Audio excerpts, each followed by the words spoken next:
teu nome, tua escola e o tempo já está à disposição.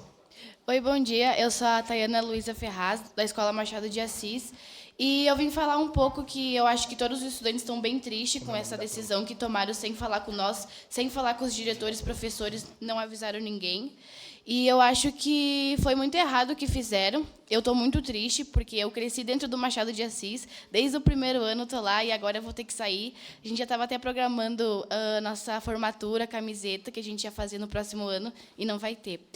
E para a gente ir para uma escola que é o Cristóvão, que a gente vai ir, que, né, é muito perigoso, no meu ver, a minha mãe também acha, acho que quase todo mundo acha isso, que é muito perigoso, porque lá é muito perigoso mesmo. E a gente não tem ônibus para ir, se a gente for, a gente vai ter que caminhar 4 quadras para a gente ir até lá.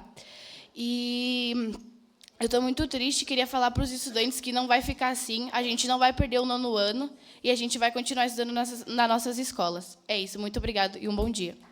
O estudante